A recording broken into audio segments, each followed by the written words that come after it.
Well, what the bloody hell happened there? That was a rather bizarre game of football, wasn't it? Almost farcical, you could say. Don't really know where to begin with this one. I'll begin with De Zerbi. Let's talk about him because he's a manager that's been heavily linked to us in the past few weeks. I thought he was an absolute tosser today, and look, people are always going to come. It's already been said to me on Twitter, but people are always going to come back to this stuff with fighting spirit, winning mentality, all that type of stuff. Arguably, he's one of the reasons that Brighton lost today.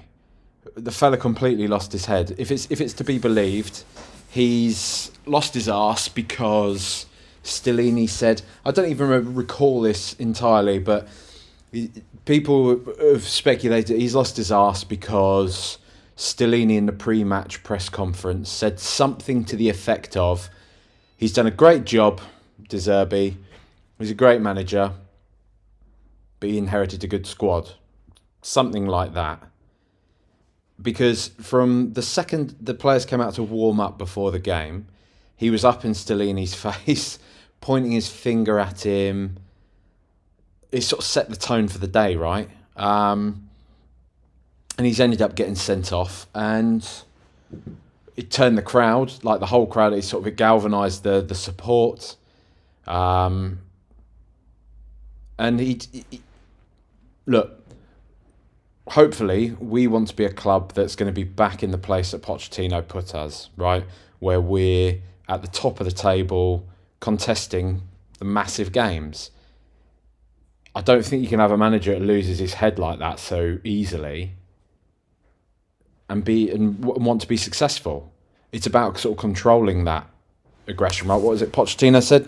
He saves his passion for the bedroom. You know, it's nah, not for me. Not for me. It just seemed really amateurish.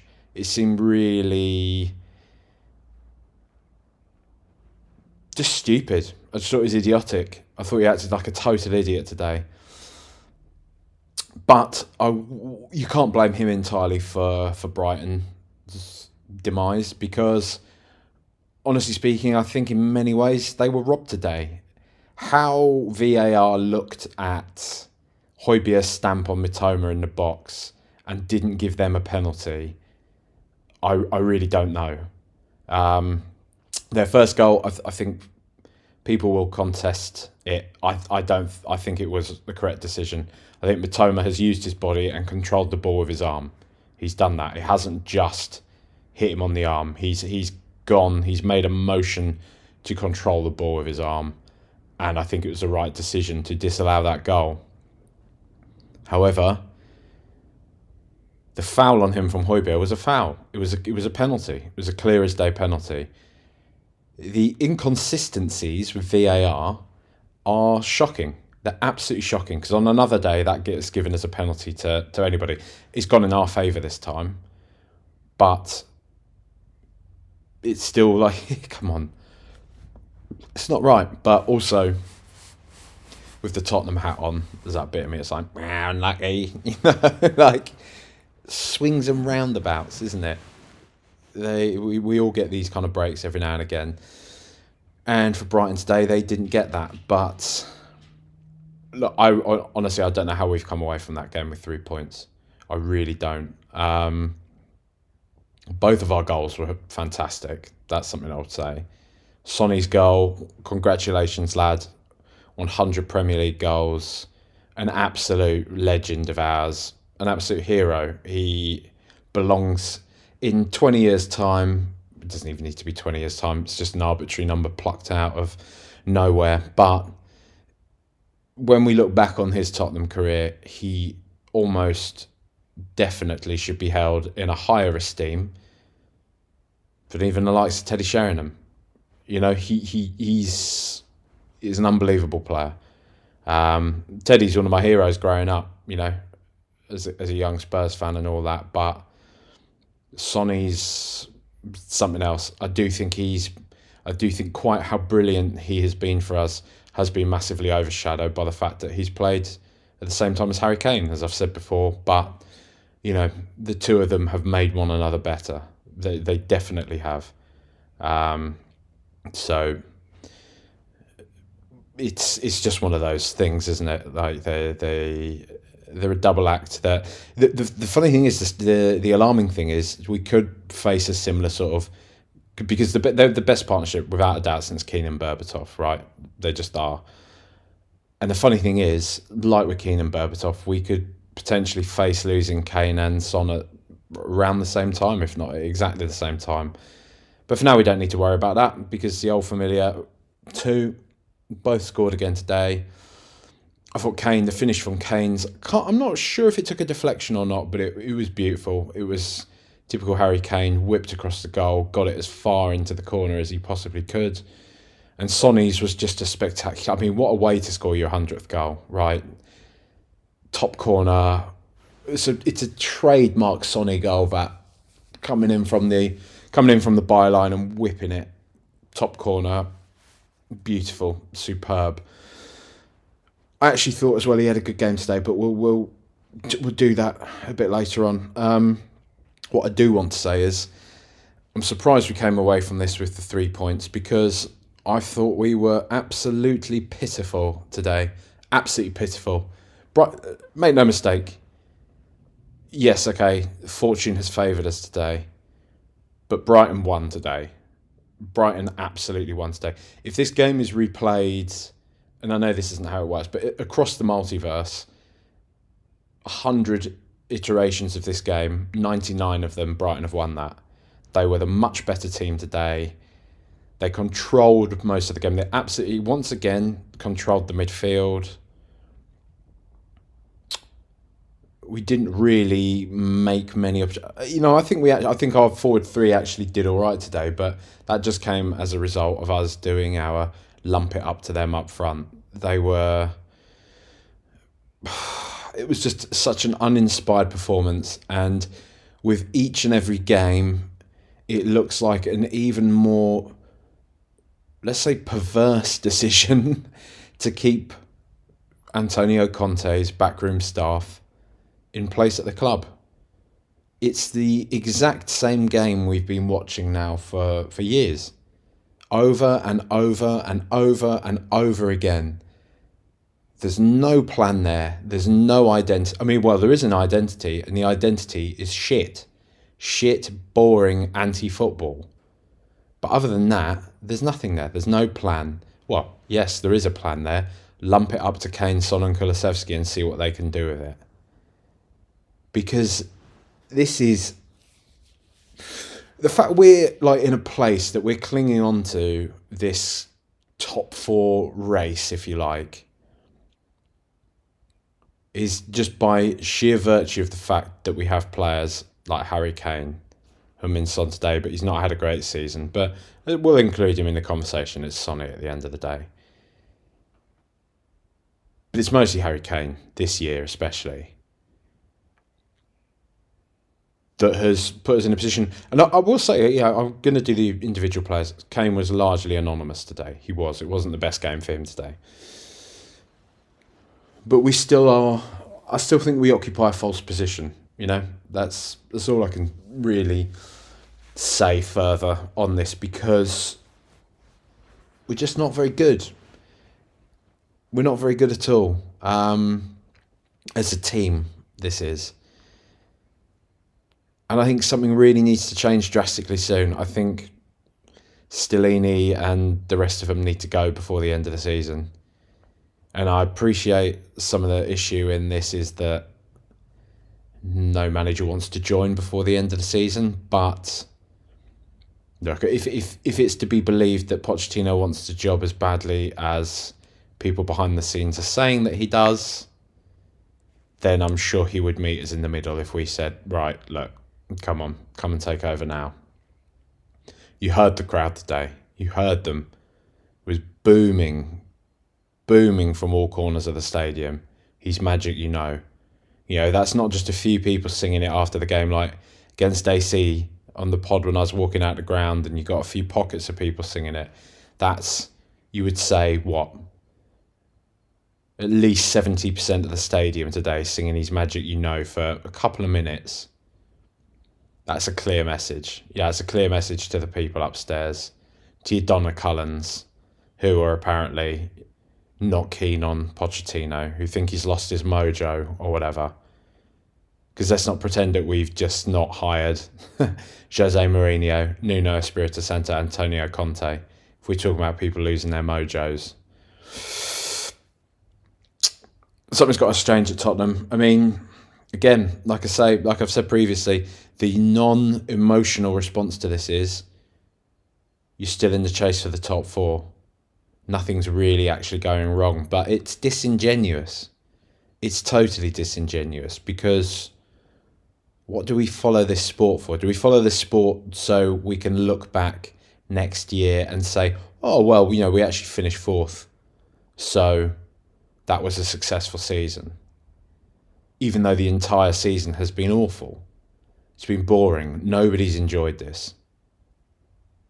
I don't think anybody has enjoyed this, right? I don't see anybody particularly happy on Twitter or in conversations that I have with any other Spurs fans that I know. It's just a totally abject, nothingy season. And we're getting results like today. Which is, and this is what, this is a hallmark of this season, especially the early part of this season, is coming away from games like today, being like, how have we gotten points out of that? I don't know, but we have. And that's just not a way to enjoy football. Not for me anyway. I'm not an accountant. I'm not racking up every single point and every single league position and whatever and deriving joy from that. And maybe that's a weak mentality, and maybe but football is a visceral, emotional sport. I want to feel that. I want to feel that passion. I want to feel that the players are chasing every single point, that every single game won has been because we've done it the way we want to play it, not through some fucking formula that decides, well, if we get the ball to Harry Kane in this position, then he will score X times out of 10 on average. Nah, not for me. It's what Arsenal did for years. Until they started dropping out of the top four. It's what they did for years under Wenger. When the glory wasn't coming anymore, they started just existing around the kind of top four conversation. It is cliche, but it's not living, right? It's not living, it's not breathing. It's almost like a sense of like footballing depression. And I don't say that sort of thing lightly. I'm not saying this is some cheap throwaway thing, but anybody that's experienced depression will know what I mean. It's a pure state of existence, not of experiencing, as I say, not of enjoying anything. And this spreadsheet approach to Tottenham is just, it's not the one, man. It's not successful. It's not successful to keep binning off the cups to say we finished fifth or fourth. It's not successful to say, well, actually, we let's throw the Champions League this year because we want to make sure we're in it next year. It's just, it's just so tedious. It's just this conversation that we've had all year, and I get it. These are very existential questions, and not everybody agrees on it. Some people prefer to have the grown up, as it seems to be called, but I don't really see why. Approach to it all where, yep, of course that's successful. That's what you need to do because the club's in debt, and these are, of course, all worthwhile conversations to have. But I think what a lot of people neglect is we are a big club, right? We're a massive club. We have a massive stadium that makes a lot of money.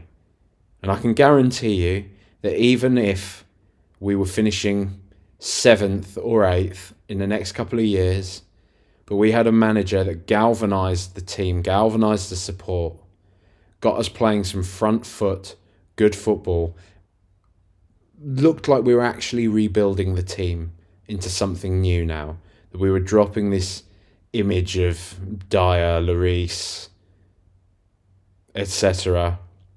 Let's say it, Kane and Son as well, because we are going to need something new soon. Those two are gone soon. And that's going to be scary, right? And yeah, we probably are going to fall, well, we're definitely likely to fall away from the sort of conversations that we're in now for a while. But that doesn't mean it all has to be bad, because we've had good times under Martin Jol in the past.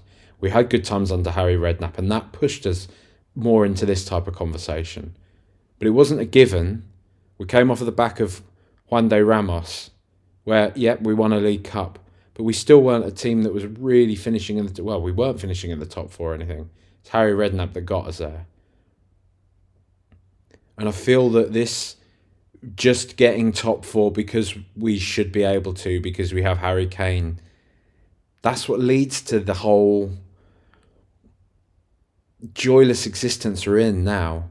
The jeopardy of having maybe younger, but Ange Postecoglou isn't particularly young, but if we had somebody like Ange Postecoglou in, somebody that, like I say, managed to whip up an identity, a sense of pride with what we were doing, an idea that we were building something new, something fresh, people would get behind it. The stadium would be full, and even if we did miss out on the Champions League, the money would keep on coming. We're having gigs, all this F1 shit, whatever, that's going into the ground. This idea that we just have to completely sacrifice enjoying football to play off debt is not for us. We don't, and you don't need to be made to feel like some sort of child because you want to enjoy football. As I continue to say on here, this thing, this sport, this culture that we're all so attached to, that we're all so tethered to, is supposed to be a way of escaping life. You know, I don't think anybody, and nobody I know really, has really enjoyed the past few years at all. There's a lot of uncertainty in the country. There's a lot of uncertainty in the world. We've had a global pandemic. It looks like we're facing a massive economic recession again. It's nice to be able to switch off for that for a while. So we don't need to be told, actually we also need to think about debt and revenue. And no, we just want to enjoy watching some lads kicking a fucking pigskin about for a bit and scoring a few goals. And it actually being fun. It actually being fun to go to the ground, not something that you dread, not something that you treat as an obligation, not something where you'd rather be... I mean, even when the football's good, there are sometimes those afternoons when you just want to be sat in a pub with your mates. And when the game time comes, you think, I'd just rather stay here. But that feeling is much more pronounced when the football isn't fun, right? And if that's Pochettino, you know, I'd love it to be Pochettino. I think he's the right man at this moment, because I think if we leave it any longer, it is going to be too late. And I think it will be time to move on from him, because I think football will have moved on. And I think if he doesn't get the job this time, he probably will look for another job somewhere. And yeah, I think, you know, passing ships in the night and all that. But I think now we've got an opportunity to bring him in.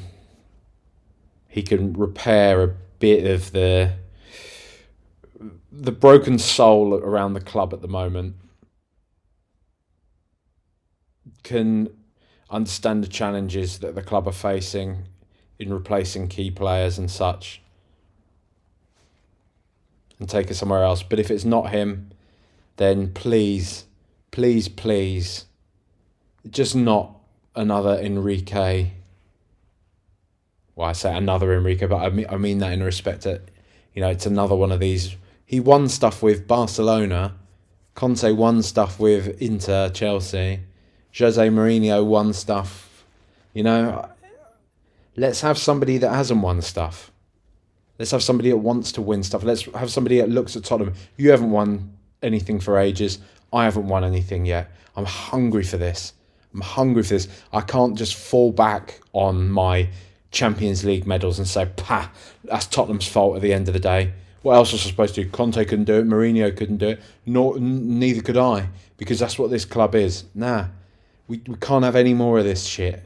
We cannot have any more of this shit at all, because it's been fucking miserable. It's fucking miserable to see that tosser Antonio Conte for the past 2 years slag our club off in public, and it depresses me to see how many of our fans just lap it up. This self-flagellating, please hurt us, tell us more how terrible we are, tell us, please. I'm done with that stuff, man. I want someone fresh, I want someone young, or I want Pochettino, because it's two different things there, right? And again, it doesn't have to be young. Like I say, Ange Postecoglou, I think I'd be here for it. I think I might be. I think he's got a bit of a Martin Jol type vibe about him, where he's a bit older, but he's not been at that kind of top level, right? And no disrespect to Celtic, but sort of is disrespect to Celtic, isn't it, really? I mean, they are a massive club, but just by virtue of the fact that we're a Premier League team, it is a step up in many ways. I'm sorry to any sort of half Celtic fans, because I think there are a few, people have sort of split loyalties. Any of the Irish lads or Scottish, or lads or ladies or people who listen to this podcast, I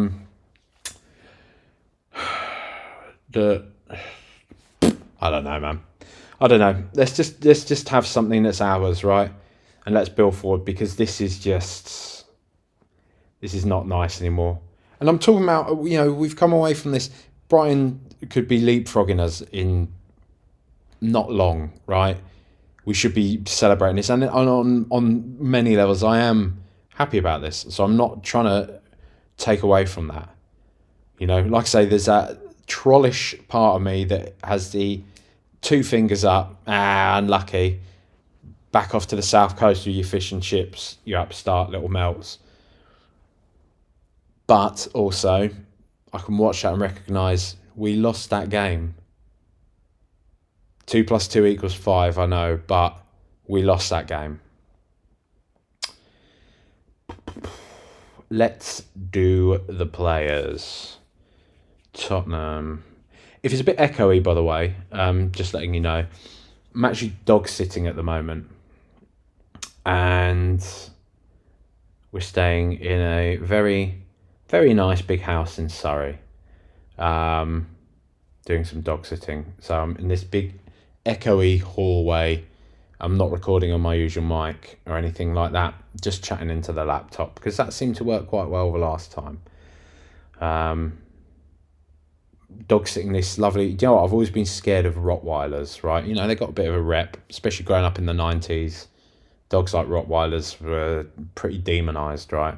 And I know you have to socialise them well. You can't just sort of knock them about and expect them to be lovely. But this dog we look after, this Rottweiler, is absolutely lovely. I'm not really a massive dog person either, but she's lovely. So Rottweilers are nice. I'm sure many of you know that already, but they're just, lovely dogs. Right, the players. Hugo Lloris. It's not going to happen, but Fraser Forster needs to start. Hugo's a mess. He's a mess. I think he could have done better he definitely should have done better for the second goal that was disallowed.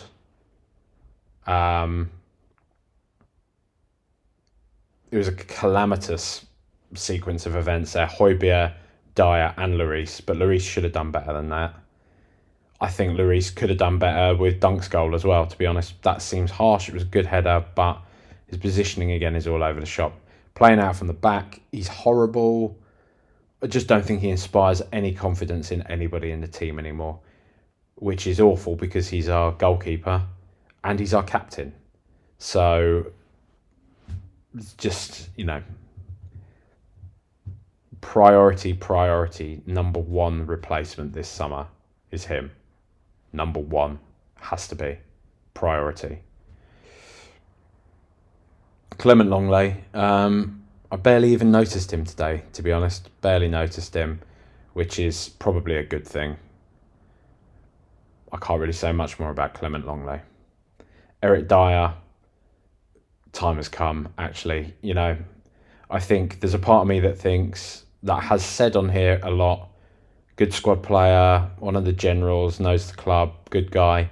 You know what, though? Actually, I'm sort of coming around to that school of thought that there's a whiff about him. There's a whiff, there's a stench of failure. There's a scar with him in that his effect on the team and the team's effect on him. I dare say Eric Dyer moves on to a club like Brighton or somebody like Burnley that have just come up sign him. Or I usually use them as an example, but I think it's apt.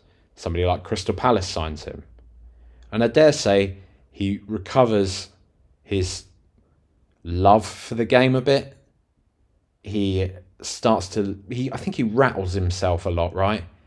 I think he gets out of his own head a bit and he becomes one of the main men in a team like that and actually looks really good. I think it's a new breath of fresh air for him because I do think ultimately at his core, I think Eric Dyer is a very good player. I think he's a very good player, but I think he just is too rattled by the idea that the clip that's been doing the rounds this week again is from that All or Nothing when him and Dele are having the altercation, when Dele is clearly digging out Eric Dyer. Eric Dyer clearly knows that Dele's digging him out, but Dele doesn't want to say it because those two, they were bros back then, and I guess it was just, awkward, but Dyer probably carries that sort of feeling that he's always to blame. The crowd always groan when he makes a mistake or whatever. Maybe the whole thing's just gotten kind of a bit messy. Maybe it's all just a bit done now, our relationship with Eric Dyer. And maybe it's time to admit that. I'm talking to myself here. There'll be plenty of people saying I'm way ahead of you, mate. But I've always tried to sort of see the good in him. But I sort of have come around to the idea now that it's time to bin him off. Christian Romero, again, another one of those days, man. I do love that. I do love the fire in his blood. I love what he's like. But games like today, when it starts to get a bit tasty, he does start to lose his arse a bit. And there were a couple of challenges in there today when he could have gotten a red. There was one in particular. I'm not sure if it was it on Solly Marsh or was it on Mitoma? I'm not sure, but where he left a foot in, he clattered Alexis McAllister early on in the game, his compadre, and he didn't. I don't think he got anything for that, and he got off pretty luckily. I mean, he did get the ball, but it was one of those got the ball and took a lot of the man as well. But I thought he had a good game. His pressure, his intensity is invaluable, especially in days like today. So, be careful what you wish for in terms of, like I say, taking too much of the fire out of his blood. We all know what happened to Wayne Rooney. That's always the example that gets used, but I think Wayne Rooney remained a very good player. But he's not really relevant to the conversation here, is he? Entirely. Christian Romero, overall good, but sometimes, lad, just come on, please. Just try a bit harder to keep it together. Even Perisic, actually a good game today by his standards, I thought, honestly speaking. I thought he was all right. I thought he caused them a few problems. I thought a few of his balls into the box were pretty decent. I thought him and Longley actually played together quite well. I thought he was okay today. And, it doesn't change my feelings about him, doesn't change the feeling that I want him gone at the end of the year, but he was okay today. Oliver Skipp, I thought he had a good game for the most part. Whenever I dig out Højbjerg, people always like to say, what about Skipp? But I thought Skipp had a good game today. especially in the first half. He went on a few of those nice little runs, which didn't really come to anything. There was one in particular when I think it was Dunk who clattered him, and we got nothing for it, and it was a clear foul. No, it was Casido, wasn't it? Absolutely took him out, and Casido was sort of standing over him, like, get up, and Skip was just like, what are you on about, mate? You fouled me. Like, what are you on about? And I really like how ballsy he is, because, he does have that sort of face of a choir boy, doesn't he? Pierre Mahoybier today, basically him, Dyer and Lloris were the get them out my club performances today. But Pierre Mahoybier, I get it, he's probably been run into the ground. Playing in this 2 isn't fair on him. Blah, blah, blah, blah, blah. But still, just, nah. There's several times today when he just doesn't fucking concentrate. He doesn't concentrate when he's coming back to try and clear the ball from the edge of the box or something like that. And he just misses the ball or just twats it up into the air. Just irritates me, man. And he completely just ran past. Can't remember who it was who for their second that ended up being a handball. Well, it was Welbeck's goal, wasn't it? But before the ball was released to Welbeck, it might have been Alexis McAllister. I don't know, but Højbjerg completely ran past his man. It's just pathetic. Pathetic performance. Not good. Pedro Porro, sorry, awful performance today. He's so inconsistent. And I appreciate that he's settling into the league, as I got called out on. He's settling into the league. He's a young player. But as other people have been saying, a lot of this stuff is what has hampered his career at Sporting. So a lot of the reason why the Spanish national team aren't overly fond of him.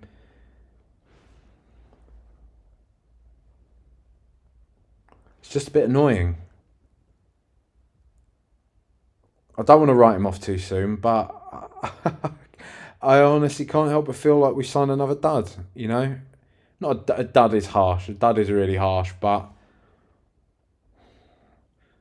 just another Tottenham player, another, he's all right and he's really good on these days, but he's also actually really bad on these days. Like, why can't we just have players again that are just good, Maybe he will get there, right? He is young, settling into the league, and there's plenty to be positive about of him, but fuck me, he was just not very good today at all. Sonny, Son, one of his best games for a while, I thought. Suddenly looked like he could run with the ball again. His goal was superb. As I said at the top, 100 Premier League goals. Absolute superstar. One of our best ever players. Put some respect on his name. Let's maybe play him off of the bench a bit more. Let him kind of rest up a bit. We know his age. There's plenty of stuff we can say about Son this year, but let's not lose sight of Son overall as a player and everything that he's done for this club in this moment anyway, because he deserves all the love and all the adoration. He's one of the very best players and probably people that's ever worn our shirt. I feel very grateful for having seen him. Dejan Kulusevski, a bit more like it today. Bit more like it. He was a bit more on it. Again, it wasn't perfect. His shooting was a little wayward. His decision-making wasn't always spot on. But there was starting to just see glimmers of that Dejan Kulusevski from last season. Look, we're in the business end of the year again. Hopefully we'll kick into that gear. Hopefully they'll take some confidence from today, especially him. After a good performance, I think it was probably the right time to bring him off, to bring on Danjuma. He started to wane a bit, and his fitness is sort of in question at the moment. and has been for a lot of the season, but still, good performance today. Good performance. Long may it continue. Harry Kane, expertly taken goal, as you'd expect from him. I think he was trying to do a bit of his string pulling stuff, but he was largely anonymous, I thought, today. I think the game just sort of passed him by a bit. I think the game passed the whole team by a bit. As you know, as we sort of said at the top, not a classic performance from Tottenham Hotspur today, but that is what it is. I have started now a little preview pod behind a paywall. It's on the Buy Me a Coffee website. You can see the link in the bio on Twitter, and I also tweeted out a link to it. I did a Brighton preview. And the way I figure that I'm going to break this down is before each game, like this pod, this sort of solo pod thing, I'm going to do one of these as a preview, slightly different in tone, everything like that. Just from the sheer matter of the fact I'm looking forward to the game and talking about the sort of opposition team and what I think about them overall and going into the game. So you can get on that through the Buy Me a Coffee website. I might look at changing that up in the summer. I'm just getting the ball rolling at the moment, but I might look at maybe just go to Patreon or something like that because everybody knows it and everybody uses the platform. But I don't hear good things about Patreon from people that use it. So, you know. But for now, Buy Me a Coffee website. I'm going to be doing a preview pod. And I'm also going to... So if you want to email me, Tetrunk, T-E-H, trunk, elephant's trunk, @gmail.com with any thoughts, so in written form or any voice notes about basically anything. You hear the type of stuff I talk about on here: films, TV, football, or even just random stuff, greetings cards, dog sitting, you know. Misphona. Is it Misphonia? Misphona? Whatever. Voice notes, emails, send them to me. And I'm going to try to do maybe every couple of weeks or every week, depending on what the response is like, do like a mailbag pod, which will be football and a bit of random stuff. I'm also going to stick other random little bits in there behind the paywall.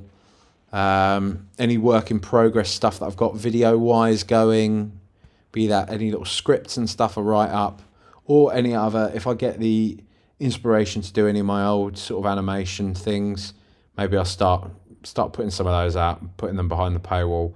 But random bits of video stuff anyway. For anybody that has seen Spurs Wipe, you'll see my sort of random little animated bits, or anybody who remembers back in the day my old Tetrunk animations. That's why we're all here at the end of the day.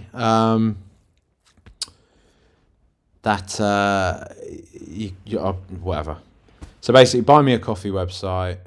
I'll put the link out every now and again. But yeah, preview pods, mailbag pods, random pods. Might do some other random ones here and there, but do that. If you haven't heard enough of me talking about stuff as well, the BYOB, Bring Your Own Blockbuster podcast, is now coming up to its third episode. Third episode will be out on Monday. We're going to be talking about Pulp Fiction. It's me, Ben Haynes, our producer, Alex Purdy. We've got an audio pod and we have a video offering on YouTube, no less, TikTok as well, random little clips, Instagram too, where we have a nostalgic look at films of years gone by. Basically, we talk about all the films that we love, what we liked about them then, what we like about them now, how our opinions of them has changed as we watch them with 2023 eyes, how they've aged. One of the features on there is Fine Wine or War Crime. How has it aged? The MVP, we talk about sort of some of the best performances within the films, why we like it, blah, blah, blah, blah. All the stuff you'd expect from a nostalgic, fun-packed film podcast. The beginning half of the audio pod, we cut this out on the YouTube version, but on the audio pod, we also talk about films that are in the cinema at the moment, films that we've watched, and how much we enjoyed or didn't them. So, yeah, check it out, BYOB Pod. We've got a Twitter account at BYOB Pod. You can find us on all your regular places, Spotify, Apple, Google, Podchaser, all that type of stuff, whatever. I don't know. Is Podchaser a thing? I'm looking at analytics. I often see random names. Pocket Casts, I think that's another one. Whatever. You can find the podcast on all those different places or on YouTube, BYOB Pod. Episode 1 was Mrs. Doubtfire.